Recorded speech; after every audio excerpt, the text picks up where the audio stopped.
Bab 2 Konvensi Penarikan Lot. Keesokan harinya, aula besar klan Ni penuh dengan orang-orang yang bersemangat dan suasananya cukup ramai. Liu Yan, dari Sekte Cloud Soaring, dikelilingi oleh kerumunan anggota klan Ni dari segala usia. Mereka menunjukkan perhatian yang besar padanya dengan menanyakan tentang kesejahteraannya, berharap untuk memenangkan hatinya dan dengan demikian memberi anak-anak atau cucu-cucu mereka kesempatan yang sedikit lebih baik untuk diterima di Sekte Cloud Soaring.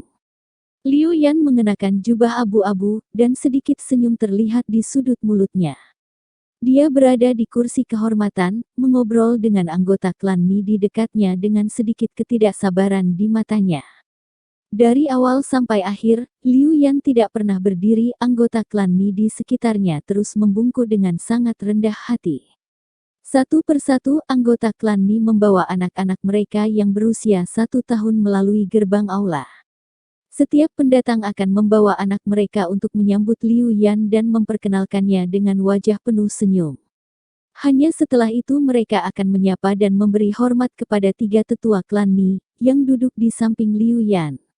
Ni Donghai, bersama dengan saudara keduanya Ni Beichuan dan saudara ketiga Ni Nanshan, tidak mencoba untuk menyanjung dan menyenangkan Liu Yan karena status khusus mereka. Tetapi setiap kali mereka bertemu dengan tatapannya, mereka juga akan memasang senyum paling cerah mereka. Berbeda dengan hari sebelumnya, Ni Donghai tampak berseri-seri dan energi, sama sekali tidak ada bukti cedera. Ni Qian, untuk apa kamu membawa Ni Tian ke sini? Kata-kata yang tiba-tiba dan tidak tepat waktu ini datang dari Nilan, yang telah memperkenalkan putranya kepada Liu Yan beberapa saat yang lalu. Dia mengerutkan alisnya saat dia melihat dengan sedih ke arah gerbang aula. Nilan adalah putra Ni Beichuan. Sementara dia adalah yang tertua di antara generasi kedua klan Ni, bakat kultivasinya cukup buruk. Dia baru mencapai tingkat ke-9 Ki Refining dan belum mampu menembus kemacetan dan memasuki tahap Laser Heaven. Untuk alasan ini, dia sudah lama meninggalkan kultivasinya sendiri dan menaruh semua harapannya pada ketiga putranya. Saat ini, putra pertamanya, yang baru berusia 11 tahun, telah mencapai tingkat ke-7 pemurnian Ki. Selama dia bisa mencapai tingkat ke-9 dalam 4 tahun ke depan, dia akan memenangkan hati Sekte Cloud Soaring dan menjadi murid mereka. Dengan bantuan Sekte Cloud Soaring, dia akhirnya bisa mencapai tahap surga kecil dan menjalani masa depan yang cerah. Putra keduanya, yang berusia 6 tahun, juga menunjukkan bakat kultivasi yang luar biasa dengan mencapai tingkat ke-4 pemurnian Ki. Masa depan yang menjanjikan telah menanti. Hari ini dia membawa putra ketiganya Ni Hong, yang baru saja berusia 1 tahun. Kelahiran ketiga anaknya telah diperhitungkan dengan cermat sehingga masing-masing dari mereka berada pada usia yang tepat untuk menghadiri pengundian 5 tahunan. Kedua putra sulung telah membuat keuntungan luar biasa selama 2 pengundian terakhir. Giliran Ni Hong kali ini. Saat Nilan berbicara, semua mata anggota klan Ni di dalam aula tertuju pada Ni Qian dan Ni Tian, yang baru saja melewati gerbang. Kakak laki-laki tertua, kata Ni Qian keras. Saya telah membawa Ni Tian untuk menghadiri konvensi pengundian tahun ini. Ni Tian berdiri di sisinya, menggemaskan dan sekuat anak harimau. Tidak hanya dia lebih tinggi dari anak-anak lain yang hadir, tetapi dia juga tampak lebih berotot. Terlepas dari volume suaranya, Ni Qian tampak sedikit gelisah di bawah tatapan pedas semua orang. Ni Tian, sebaliknya, penuh dengan senyuman, sama sekali tidak menyadari semua mata yang menatap mereka dengan niat buruk. Sebaliknya, dia tampaknya menikmati menjadi pusat perhatian, dan tidak bergeming sedikit pun. Ni Tian. Nilan mendengus jijik. Dia tidak terlihat sangat bahagia. Nama keluarganya adalah Ni, tetapi itu hanya karena kita tidak tahu siapa ayahnya. Faktanya, dia sama sekali bukan Ni sejati. Menurut aturan klan Ni, putra seorang putri seharusnya tidak memenuhi syarat untuk menghadiri konvensi pengundian. Jangan membuat masalah dari ketiadaan. Ambil saja Ni Tian dan pergi. Berhentilah menyia-nyiakan waktu Tuan Liu Yan dan orang lain. Ni Qian segera menoleh ke Ni Donghai. Ayah. Tidak masalah siapa menantuku, jawab Ni Donghai dengan tegas. Jiner mengatakan sebelum dia meninggal bahwa ayah Nitian bersedia mengambil nama keluarga kami dan bergabung dengan klan kami, maka Nitian adalah keturunan dari klan Ni. Kakak laki-laki tertua, kata Ni Nanshan dengan senyum gelap, sejauh yang saya ingat, Anda gatal untuk memakan pria itu hidup-hidup. Anda biasa berbicara sepanjang waktu tentang membunuhnya dengan cara apapun begitu Anda menemukannya. Kenapa kamu tiba-tiba berubah sikap dan mengakui statusnya sebagai menantumu? Plus untuk mengambil nama keluarga kita, ya aturan harus dipatuhi, bukan? Saya tidak ingat orang itu pernah bersumpah di kuil leluhur kita. Persis. Tanpa mengambil sumpah di kuil leluhur dan menyelesaikan ritual, seorang pria tidak dapat dihitung sebagai menantu yang memenuhi syarat untuk mengambil nama keluarga kita. Klan Master, kamu tidak bisa begitu bersemangat untuk mengambil pria yang kamu benci sebagai menantumu, hanya untuk memenuhi syarat kehadiran Nitian ke undian. Kamu harus ingat bahwa kematian Nijin adalah karena dia. Meskipun kamu adalah ketua klan, kamu tidak bisa mengabaikan aturan keluarga dan bertindak sembarangan kan? Di dalam aula, baik anggota langsung maupun anggota lama dari klan Ni yang membawa anak-anak mereka mulai berteriak ketidakpuasan dan menuduh Ni Donghai bertindak sembarangan. Setiap anak tambahan yang berpartisipasi dalam undian akan berarti pengurangan peluang anak mereka sendiri, jadi tentu saja orang tidak senang tentang itu.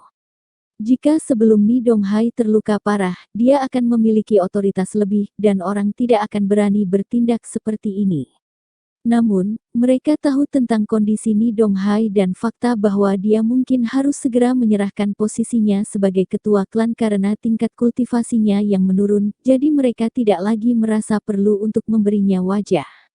Ni Beichuan duduk tegak di kursinya dan mendengarkan kerumunan yang berisik tanpa niat untuk memecahkan keributan. Saat teriakan itu semakin keras, Liu Yan dari Sekte Cloud Soaring terbatuk pelan. Tiba-tiba, semua orang menutup mulut mereka. Bahkan Ni Nanshan, yang hendak menanyai Ni Donghai sekali lagi, segera berhenti dan menoleh ke Liu Yan dengan wajah tersenyum. Liu Yan, wajahnya halus dan seperti batu giok, memiliki sedikit perubahan dalam ekspresinya saat dia melihat ke arah Nitian, yang berdiri di sebelah Nikian. Ini adalah putra dari adik perempuan bela diri juniorku. Sementara dia berbicara, sedikit rasa sakit melintas di matanya.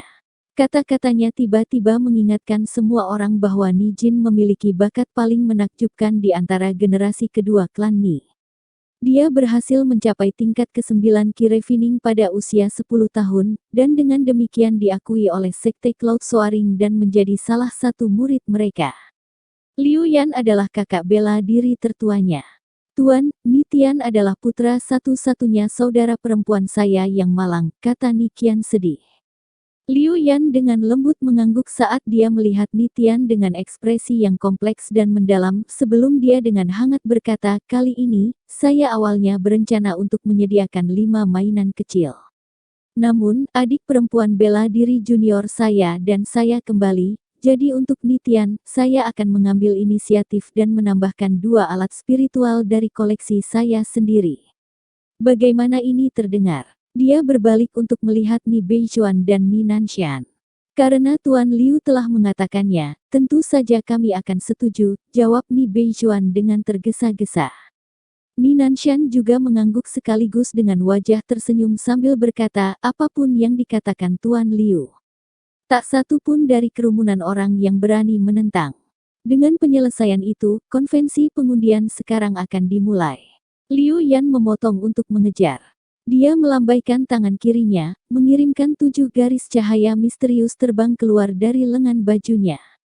7 garis cahaya, masing-masing dengan warna yang berbeda, menerangi aula besar klan Ni, menerangi segala sesuatu di sekitar mereka.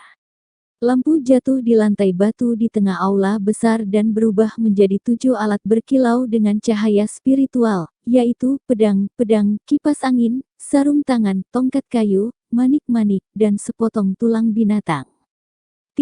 Setiap anggota klan Ni tua atau muda, secara sukarela keluar dari pusat aula besar segera setelah mereka melihat 7 alat spiritual mendarat di tanah. Segera setelah itu, mereka berkumpul di sekitar alat.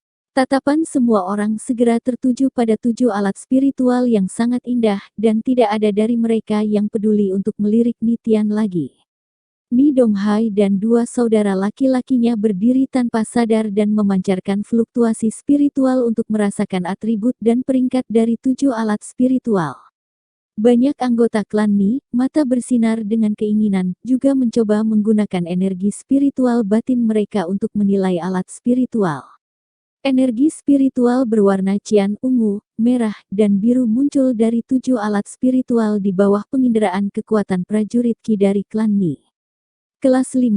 Mata Nilan yang terbuka lebar tertuju pada manik-manik cian yang dibawa Liu yang terakhir, saat napasnya tumbuh sedikit cepat. Oh, surga! Apakah itu benar-benar kelas 5? Petik 2. Bukankah semua alat spiritual seharusnya kelas 3 menurut tradisi? Alat spiritual kelas 5, bahkan di tingkat, masih sangat berharga. Itu biasanya sesuatu yang diberikan kepada murid-murid mereka sendiri, tapi kali ini. Betapa murah hati Tuan Liu. Manik Cian tampaknya memiliki untaian kilat yang berkedip di dalamnya di bawah pengaruh energi spiritual semua orang, yang membuatnya sangat langka. Karena itu, mata semua orang menjadi merah dan berkilauan karena keserakahan. Ni Beichuan lekat-lekat menatap manik itu saat cahaya aneh melintas di matanya. Nilan adalah putranya, yang berarti Ni Hong adalah cucunya. Jauh sebelum Ni Hong lahir, dia menggunakan sihir rahasia untuk menguji bakat Ni Hong. Karena tingkat basis budidayanya yang rendah, ia mengandalkan bantuan pil obat yang luar biasa untuk memastikan 70% bahwa Ni Hong memiliki atribut batin petir. Manik-manik cian kelas 5 itu jelas dikaitkan dengan petir, menjadikannya alat spiritual yang sepenuhnya kompatibel dengan kultivasi Ni Hong. Sikap Ni Beichuan sedikit berubah saat dia menghadapi Liu Yan.